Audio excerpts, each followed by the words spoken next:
சட்ட அமலாக்கத்தில் பாராபட்சம் இருப்பதாக கூறப்படுவதை நிராகரித்த பிரதமர் டத்தோஸ்ரீ அன்வார் இப்ராஹிம், சமய கேலிக்குறைய அனைத்து வழக்குகளும் விசாரிக்கப்பட்டு வழக்கு தொடரப்பட வேண்டும் என வலியுறுத்தியுள்ளார். மலேசியாவில் எந்த சமயத்தையும் அவமதிக்கும் எவரும் விசாரிக்கப்பட்டு சட்ட நடவடிக்கையை எதிர்கொள்வார்கள் என்று பிரதமர் அலுவலக தினசரி விளக்கு கூட்டத்தில் பத்திரிகை செயலாளர் துங்கு நஷ்ரோல் அபைடா தெரிவித்தார். இஸ்லாத்தை குறிவைத்து கேலிகள் செய்யப்படும் போது அரசாங்கம் அமைதியாக இருக்கிறது என்ற கூற்றுகளை அவர் மறுத்தார். காலுரையில் அல்லாஹ் என்ற பதம் இருந்ததற்காக ஒரு நிறுவனம் மற்றும் அதன் விநியோகிப்பாளர்களுக்கு 60,000 ரிங்கேட் அபராதம் விதிக்கப்பட்டதோடு அந்த வார்த்தையை அவமதித்த ஒருவருக்கு 12,000 ரிங்கேட் அபராதம் மற்றும் 6 மாதம் சிறை தண்டனை விதிக்கப்பட்டதையும் நஸ்ருல் சுட்டிக்காட்டினார். கலர்ஸ் ஆஃப் இந்தியா பெருமையுடன் வழங்கும் Perak international Indian expo and viral food festival AEON Big Falim Ipoh பேராக்கில் 5 இருந்து 9 மார்ச் வரை. வைரல் ஃபுட் ஃபெஸ்டிவலில் 100க்கும் அதிகமான உணவுகள், பிரியாணி, பானிபூரி, பஞ்சாபி ஸ்வீட், குனாஃபா, goli soda, cheese nachos, wholesale விலையில் காலிவுட் பாலிவுட் சாரிகள், kids wear, home accessories, Punjabi suits, kurta, kurtis, lehenga என 80% வரை டிஸ்கவுண்டட் விலைகள். ஏயோன் பிக் ஃபாலெண்ட் இப்போ பேராக்கில். Big sale, big discount. இலக்கவியல் அமைச்சின் முயற்சியோடு எம்பவர் ஹர் டிஜிட்டல் திட்டம் எம்டெக் எனப்படும் மலேசியன் இலக்கவியல் பொருளாதார கோஆபரேஷன் மற்றும் டிஜிட்டல் மூலம் இயக்கப்படும் SME Corp Malaysia National Berhad ஆதரவுடன் தொடங்கப்பட்டுள்ளது. இலக்கவியல் திறன்கள் மற்றும் சந்தையில் ஈடுபாட்டை கொண்ட குறைந்த வருமானம் கொண்ட B40 பெண்களுக்கு டிஜிட்டல் பொருளாதாரத்தில் வருமானம் மற்றும் நிலையான வர்த்தகத்தை உருவாக்கும் நோக்கத்தை கொண்டிருப்பதாக இலக்கவியல் அமைச்சர் கோவிந்த் சிங் தெரிவித்தார்.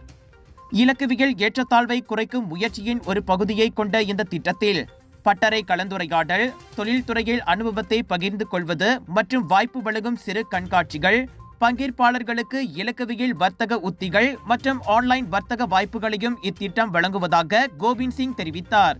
Program ini, program Empower Her adalah salah satu daripada cadangan yang telah pun dibangkitkan, di mana kita harap bahawa dengan ada program-program sebegini rupa kita dapat bukan saja menghantar mesej kepada semua bahawa kalau mereka melihat kepada teknologi digital mereka boleh memperkasakan perniagaan mereka, tapi kita juga dapat input daripada golongan wanita bagaimana apakah masalah sebenarnya yang mereka hadapi dan bagaimana kita boleh membantu mereka untuk mengatasi masalah ini, untuk mengadaptasi teknologi dan sebagainya. So I think it's a very important event di mana there's interaction between government and industry to find out sebenarnya apakah masalah dan bagaimana kita dapat membantu. Jadi inisiatif yang kita lihat hari ini adalah inisiatif dengan kerjasama SME Corporation, MDEC dan juga DNB dan juga banyak daripada syarikat-syarikat seperti TikTok dan sebagainya yang hadir. Dan saya harap bahawa dengan adanya program-program sebegini selepas beberapa bulan kita dapat balik semula lihat sebenarnya apakah keperluan untuk kita mengubah cara pendekatan kita dalam sektor ini dan bagaimana kita boleh memperkembangkan lagi kepenggunaan teknologi dalam golongan wanita khususnya dalam untuk membina usahawan-usahawan dalam golongan ini.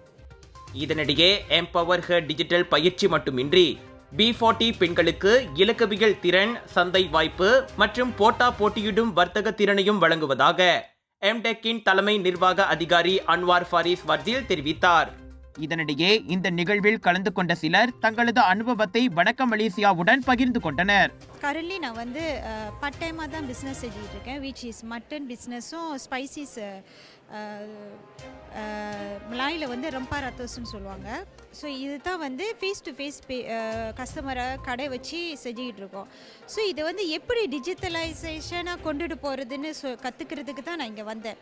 So அப்போ தான் வந்து சில customer வந்து ஆன்லைனில் வருவாங்க, நிறைய customer ஆன்லைனில் working உமன்ஸ்லாம் இருக்காங்க, which they cannot come for the ஷாப்பில் போய் ஷாப் பண்ணுறதுக்கு, ஃபேமிலி அந்த மாதிரி இருக்கும்போது ஆன்லைன்லேயே அவங்க பர்ச்சேஸ் பண்ணுறதுக்கு அந்த மாதிரி ஒரு சிஸ்டம் எப்படி கற்றுக்கிறது, எப்படி மார்க்கெட்டிங் பண்ணுறதுக்கு நான் இங்கே வந்தேன்.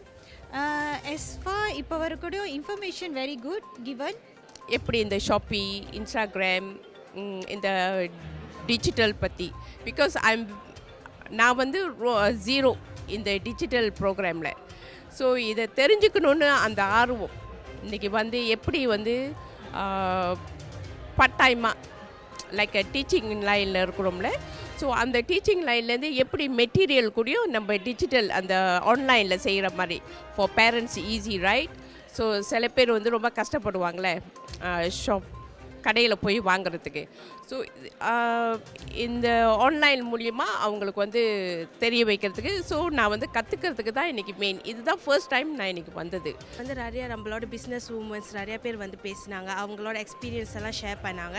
ஸோ இங்கேருந்து நம்ம என்ன கெயின் பண்ணால், ஆக்சுவலி நம்மளுக்கு தெரியாத நிறையா விஷயம்லாம் இங்கே இருக்குது. லைக் ஃபார் எக்ஸாம்பிள் நிறைய இனிஷியேட்டிவ் கிரஜான் கொடுத்துருக்காங்க, ஆனால் நம்மளுக்கு தான் அது இன்னும் தெரியல.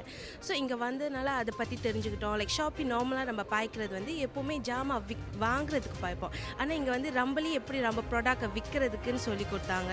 அது என்னென்னு அதை பார்த்துக்கணும், எதை பார்த்தா நம்ம இன்னும் லைக் நிறையா கஸ்டமர்ஸ் கெயின் பண்ணலாம், இந்த மாதிரிலாம் நம்மளுக்கு சொல்லி கொடுத்தாங்க. ரொம்ப பெண்கள் தொழில்நுட்பத்தை மட்டுமே பயன்படுத்தும் ஆற்றலை தெரிந்து கொள்வதோடு மட்டுமின்றி இலக்கவியல் பொருளாதாரத்தில் புத்தாக்க செயல்பாடுகளிலும் ஈடுபடும் வாய்ப்பையும் இது வழங்குகிறது.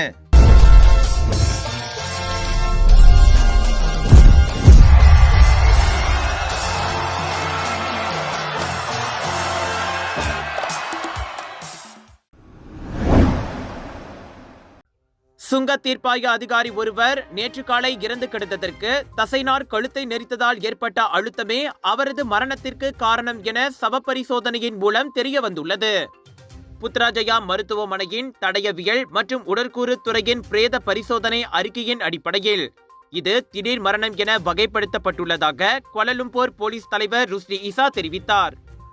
சர்டாங்கில் உள்ள சுல்தான் இட்ரிஷா மருத்துவமனையின் தடயவியல் மற்றும் உடற்கூறு நிபுணர் பிரேத பரிசோதனை நடத்தினார். தசைநார் முறிவுதான் மரணத்திற்கான காரணம் என்று கண்டறியப்பட்டது. பிரேத பரிசோதனை அறிக்கையின்படி விசாரணை திடீர் மரணம் என்ற பிரிவில் உள்ளது என்று உடற்கூறு நிபுணர் கூறியதாக பர்னாமா மேற்கோள் காட்டியது. பாதிக்கப்பட்டவரின் குடும்ப உறுப்பினர்கள் உடலை கோருவதற்காக அங்கு இருந்தனர். இருப்பினும் அவர்கள் ஊடகவியலாளர்களை தவிர்த்துவிட்டு நேர்காணல் செய்ய மறுத்துவிட்டனர்.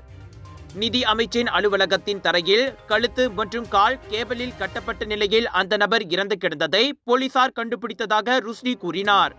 சம்பவ இடத்தில் எந்த குற்றவியல் அம்சமும் காணப்படாததால் அவர் திடீர் மரணம் அடைந்தார் என்று வகைப்படுத்தப்பட்டுள்ளது.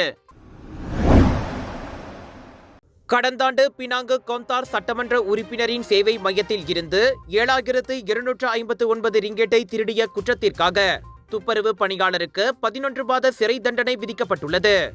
ஜார்ஜ்டவுன் மஜிஸ்ட்ரேட் நீதிமன்றத்தில் இன்று அக்குற்றத்தை ஒப்புக்கொண்ட 47 வயது ஆடவருக்கு நீதிபதி 2,000 ரிங்கெட் அபராதமும் விதித்து தீர்ப்பளித்தார். அபராதத்தை செலுத்த தவறினால் கூடுதலாக 2 மாதங்கள் சிறைவாசம் அனுபவிக்க வேண்டும் என நீதிபதி அறிவித்தார். எனினும் அவர் அபராதத்தை செலுத்தவில்லை என அறியப்படுகிறது. கடந்த டிசம்பர் 27ஆம் தேதி அம்மையத்தில் ஒரு டிராவரில் 7,259 ரிங்கெட் ரொக்கம் வைக்கப்பட்டிருந்த பணம் காணாமல் போனதாக பணியாளர் ஒருவர் முன்னதாக புகார் செய்திருந்தார். மின்சாரம் மற்றும் தண்ணீர் சேவை கட்டணத்திற்காக வைக்கப்பட்டிருந்த பணம் அதுவென நம்பப்படுகிறது. சிசிடிவி கேமரா பதிவை பரிசோதித்த போது டிசம்பர் 26ஆம் தேதி இரவு 8 மணிக்கு அவ்வாடவர் அம்மையத்தில் அத்துமீறி நுழைவது கண்டறியப்பட்டது. சம்பவ இடத்தில் பதிவான கைரேகையும் ஒத்துப்போனதால் கடைசியில் அவர் சிக்கினார். எங்க வீட்ல எல்லாரும் தினமும் காலையில ரெயின் ஆயில் வெர்ஜின் கோகனட் ஆயில குடிக்கிறோம். நீங்களும் தினமும் ரெயின் ஆயில் வெர்ஜின் கோகனட் ஆயில குடிங்க. எப்பவுமே புத்துணர்ச்சியோட இருங்க. ஒவ்வொரு பொழுதும் ரெயின் ஆயிலுடன் தொடங்குங்கள். சபாவில் 8 லட்சம் ரிங்கெட்டுக்கு போலி கணக்கை காட்டி நிதி கோரிக்கை தாக்கல் செய்த சந்தேகத்தின் பேரில் நிறுவனம் ஒன்றின் திட்ட மேலாளர் கைது செய்யப்பட்டுள்ளார். மலேசிய ஊழல் தடுப்பு ஆணையமான MACCயின் சபா கிளை அலுவலகத்திற்கு இன்று காலை வாக்குமூலம் அளிக்க சென்றபோது 50 வயது அவ்வாடவர் கைதானார். சாலை அமைக்கும் திட்டத்திற்காக அந்த 8 லட்சம் ரிங்கெட் கணக்கை அவர் காட்டியுள்ளார். ஆனால் சாலை நிர்மாணிப்பு முழுமை பெறவில்லை என கண்டறியப்பட்டதை அடுத்து அவர் விசாரணையில் சிக்கினார். அச்சம்பவம் குற்றவியல் சட்டத்தின் 471வது பிரிவின் கீழ் விசாரிக்கப்படுவதாக மாநில MACC இயக்குனர் டத்தோ எஸ் கருணாநிதி தெரிவித்தார். எனினும் வாக்குமூலம் அளித்த பிறகு 10,000 ரிங்கெட் மற்றும் ஒரு நபர் உத்தரவாதத்தில் அந்நபர் விடுவிக்கப்பட்டார். நாளை கோத்தாகினாபாலு ஊழல் சிறப்பு நீதிமன்றத்தில் அவர் குற்றம் சாட்டப்படுவார் என்பதையும் கருணாநிதி உறுதிப்படுத்தினார். தலைநகரில் நேற்று ரமடான் மற்றும் ஐடில் ஃபித்ரி சந்தையில் சட்டவிரோத அங்காடி வியாபாரி நடத்திய தாக்குதலில் கோலாலம்பூர் மாநகர் மன்றத்தின் 2 அமலாக்க அதிகாரிகள் காயமடைந்தனர். ஜாலான் துவங்கோ அப்துல் ரஹ்மான் மற்றும் ஜாலான் பென்தேன் ரமடான் ஐடில் ஃபித்ரி சந்தையில் இந்த சம்பவம் நடந்ததாக கோலாலம்பூர் மாநகர் மன்றம் வெளியிட்ட அறிக்கையில் தெரிவித்தது. இதன் தொடர்பில் 2 போலீஸ் புகார்கள் செய்யப்பட்டதோடு தாக்குதல் நடத்திய ஆடவர் போலீசிடம் ஒப்படைக்கப்பட்டார். மக்களின் நலன்களுக்காக தங்களது கடமையை நிறைவேற்றும் பணியாளர்கள் மீது மேற்கொள்ளப்படும் முரட்டுத்தனமான நடவடிக்கையை கோலாலம்பூர் மாநகர் மன்றம் சகித்துக் கொள்ளாது. அமலாக்க நடவடிக்கையின் போது தங்களது தரப்பு கருணையுடன் செயல்பட்டு வருகிறது. எந்த ஒரு நடவடிக்கை எடுப்பதற்கு முன்னதாக விதிமுறை மீறியோருக்கு எதிராக எச்சரிக்கை மற்றும் நோட்டீஸ் வழங்கப்படுகிறது. எனினும் அனுமதியின்றி வர்த்தக நடவடிக்கையில் ஈடுபடும் சில தனிப்பட்ட நபர்கள் கோலாலம்பூர் மாநகர் மன்ற அமலாக்க அதிகாரிகளுக்கு சினமூட்டும் செயலில் ஈடுபட்டால் மட்டுமே அவர்களுக்கு எதிராக அமலாக்க நடவடிக்கை எடுக்கப்படுவதாக கோலாலம்பூர் மாநகர் மன்றம் வெளியிட்ட அறிக்கையில் சுட்டிக்காட்டியது.